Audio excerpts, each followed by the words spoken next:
do livro de Judite.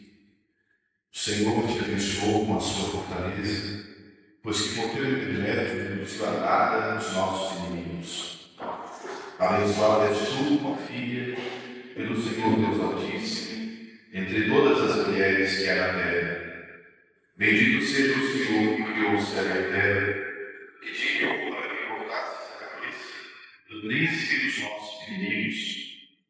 Porque hoje engrandeceu ele o teu nome, a ponto de não se afastar mais do teu louvor dado pelos homens, que se lembrarem eternamente da fortaleza do Senhor, pelos quais não roubaste a tua alma, por causa das angústias e da tribulação da tua raça, mas fizeste a morte na presença do nosso Deus.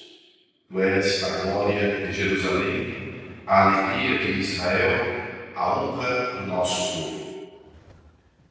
Do Evangelho segundo São Lucas. Naquele tempo, Isabel ficou repleta do Espírito Santo e exclamou em alta voz e disse: Bendita és tu entre as mulheres, e bendito é o fruto do teu ventre. E de onde mereço eu que a mãe do meu Senhor me venha visitar? Porque logo que a voz da tua saudação chegou aos meus ouvidos, o menino exultou de alegria no meu ventre. E bem-aventurada tu que creste, porque se hão de cumprir em ti as coisas que da parte do Senhor te foram ditas. Então Maria disse: A minha alma glorifica o Senhor, e o meu espírito exulta de alegria em Deus, meu Salvador, porque lançou os olhos para a baixeza da sua serva. Portanto, eis que de hoje em diante todas as gerações me chamarão bem-aventurada, porque o Todo-Poderoso fez em mim grandes coisas. Santo é o seu nome, sua misericórdia se estende de geração em geração sobre todos os que o temem. Ave Maria, cheia de graça, o Senhor é convosco, bendita sois vós entre as mulheres, e bendito é o fruto do vosso ventre, Jesus. Santa Maria, Mãe de Deus, rogai por nós, pecadores, agora e na hora de nossa morte. Maria concebida sem pecado, em nome do Pai, do Filho e do Espírito Santo. Amém. Eu quero saudar, registrar com alegria a presença do Monsenhor Paulo Gonçalves, vigário geral da nossa diocese, nosso vigário judicial, reitor desse santuário, padre dessa paróquia, que hoje abre as portas da sua igreja para acolher essa peregrinação do apostolado da missa tridentina aqui de Mogi das Cruzes. Faço saber que o Monsenhor Antônio Walson é um dos grandes sacerdotes amigos do nosso apostolado, um dos incentivadores da nossa diocese, da presença dessa missa tradicional. Então, ao Senhor, a nossa gratidão por abrir a igreja hoje para nós, também pela amizade que devota a esse nosso apostolado. Quero saudar também todos os fiéis aqui presentes neste dia, um dia de grande alegria para a igreja. No Brasil, como nós sabemos, a solenidade, a festa da Assunção de Maria transferida do dia 15 para o domingo mais próximo, domingo imediatamente posterior à festa de 15 de agosto.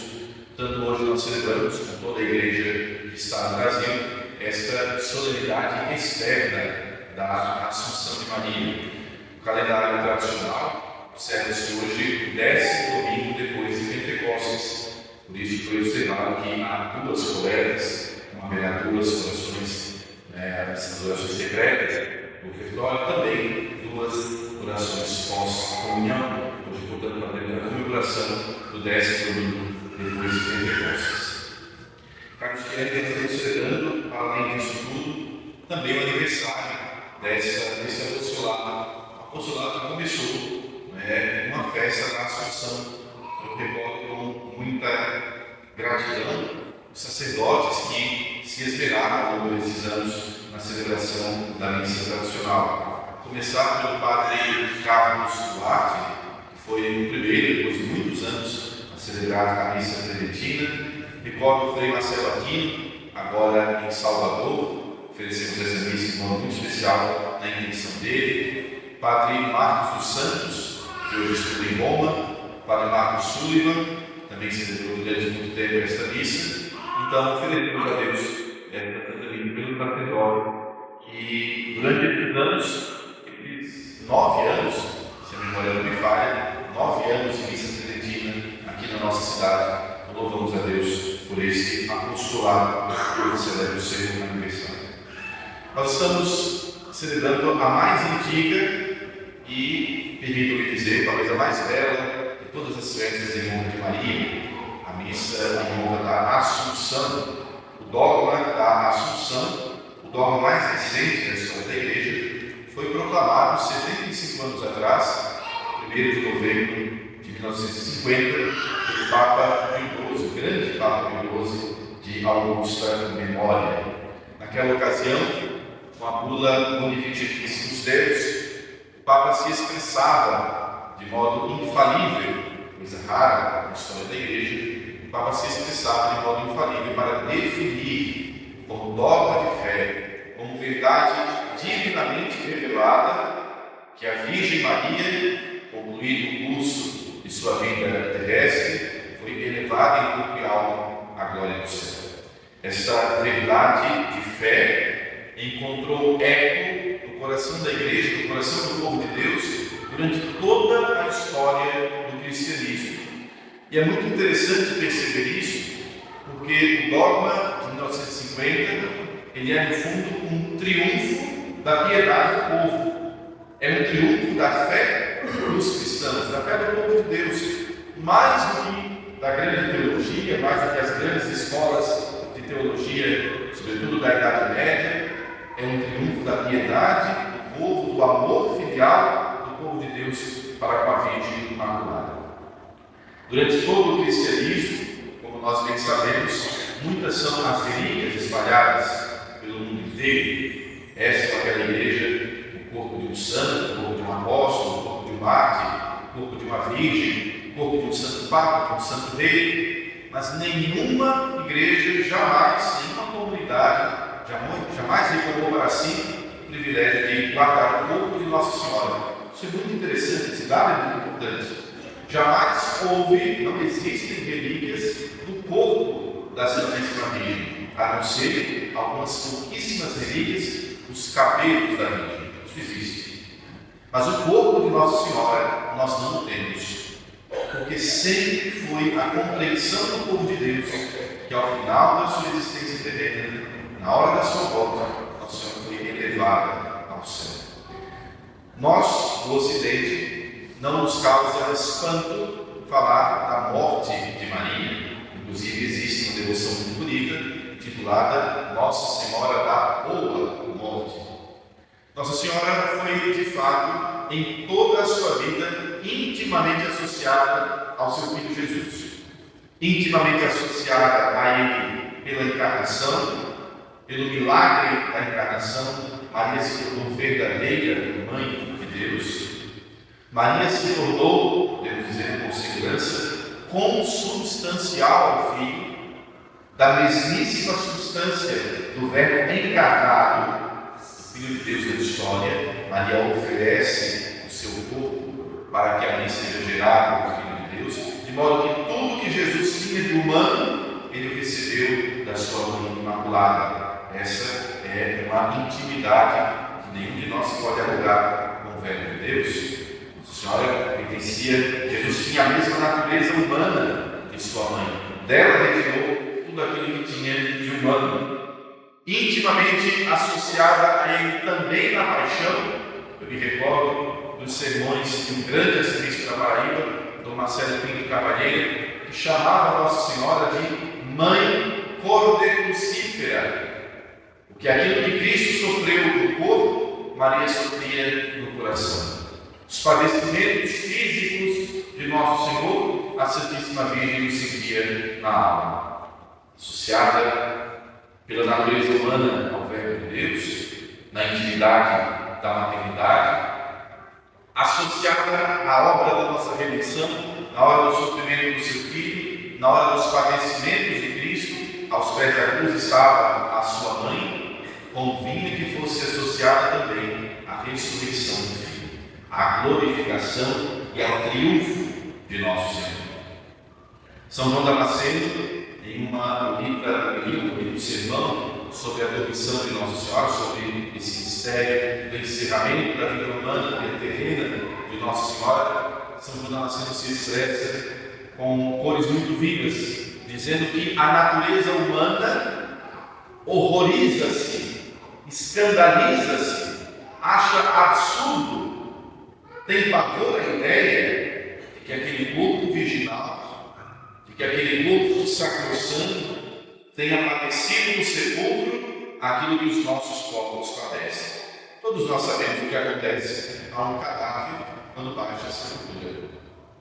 Como a terra, como a natureza vai tragando o nosso corpo, devorando, corrompendo, vilipendiando, diria até, o nosso corpo. Horroriza-se a natureza humana de pensar que o corpo imaculado de Maria pudesse sofrer desta corrupção do sepulcro.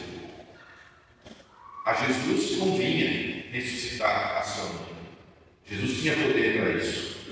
Qualquer um de nós, se gozasse de poder divino, não hesitaria em exercer o favor da própria mãe. Nenhum de nós. Jesus, podendo, convindo que o fizesse, sendo conveniente que ressuscitasse a sua mãe, então o fez. Potuit dequit ergo fecit.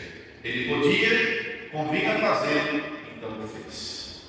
Como poderia nosso Senhor, a plenitude da lei, não observar o quarto mandamento, não honrar sua mãe, permitindo que seu corpo apodrecesse no sepulcro?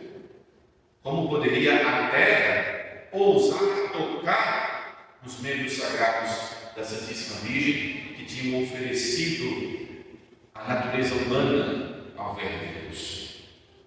De modo que convinha que Maria fosse exaltada, convinha que Maria participasse da ressurreição, convinha que Maria participasse da glorificação celestial do Filho, sendo elevada ao céu em corpo e alma. Não apenas da sua alma, como acontece com as almas dos justos, mas também do seu corpo, como antecipação daquilo que aconteceria conosco. É como se nosso Senhor apontasse na pessoa de Maria o destino de toda a humanidade, o nosso destino. Qual é o nosso destino? Exatamente aquilo que hoje, misticamente, nós contemplamos, elevando o nosso olhar para o alto, nós podemos ver a nossa mãe do céu glorificada à direita do Filho. Este é o nosso destino. Portanto, a pessoa de Maria, Nossa Senhora, é não apenas um modelo desta vida terrena, mas a imagem do que será a nossa vida futura. Eu sempre digo que quem não gosta de Nossa Senhora deve trabalhar para ir para o inferno, porque no céu, nesse momento, nós temos dois corpos: o corpo ressuscitado do Filho e o corpo ressuscitado da Mãe. É importante dizer o que aconteceu a Nossa Senhora depois da sua morte. Foi, de modo muito próprio, muito verdadeiro, muito real, uma ressurreição, não como aquela de Jairo, a filha de Jairo, não como aquela do filho da viúva de Naim, não como aquela de Lázaro, porque esses três voltaram à vida, mas morreram de novo. Nossa Senhora não. Glorificada, ressurrecta, foi glorificada junto de Deus à direita do seu Filho, nosso Senhor Jesus Cristo. Portanto, a festa de hoje é uma festa carregada de esperança. E é com esse espírito de esperança na vida eterna, de esperança em nosso Senhor, que hoje nós fizemos esta nossa singela peregrinação.